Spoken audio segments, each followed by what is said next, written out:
Please subscribe my channel and don't forget to press the bell icon to get all my interesting videos timely. अस्सलाम वालेकुम दोस्तों मैं हूं सैयद ज़ैन इब्राहिम एक नई और इंटरेस्टिंग वीडियो के साथ जी क्रिएशंस एंड मेडिकोस चैनल पर। दोस्तों आज का जो हमारा इंटरेस्टिंग वर्ड है वो है beckoning। वीडियो स्टार्ट करने से पहले मेरी आप सब लोगों से रिक्वेस्ट है कि आपने इस वीडियो को स्टार्ट से लेकर एंड तक कंप्लीट देखना है ताकि आप सब लोगों को मैक्सिमम फ़ायदा हो। तो चलिए आइए स्टार्ट करते हैं आज के इंटरेस्टिंग वीडियो को। beckoning का मतलब होता है इशारा करना। इसके जो पॉसिबल सिनोनिम्स होंगे वो हैं flag, gesture, motion, signal, wave, attract, entice, invite, tempt, allure, bid, quacks।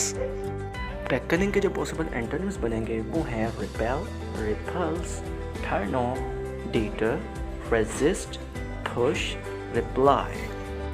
For example, he beckoned to the waiter to bring the bill. She beckoned him to come and join them. He beckoned her over with a wave।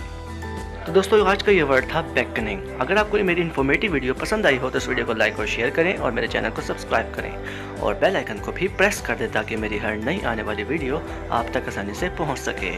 मिलते हैं next video में, तब तक के लिए अल्लाह हाफ़िज़।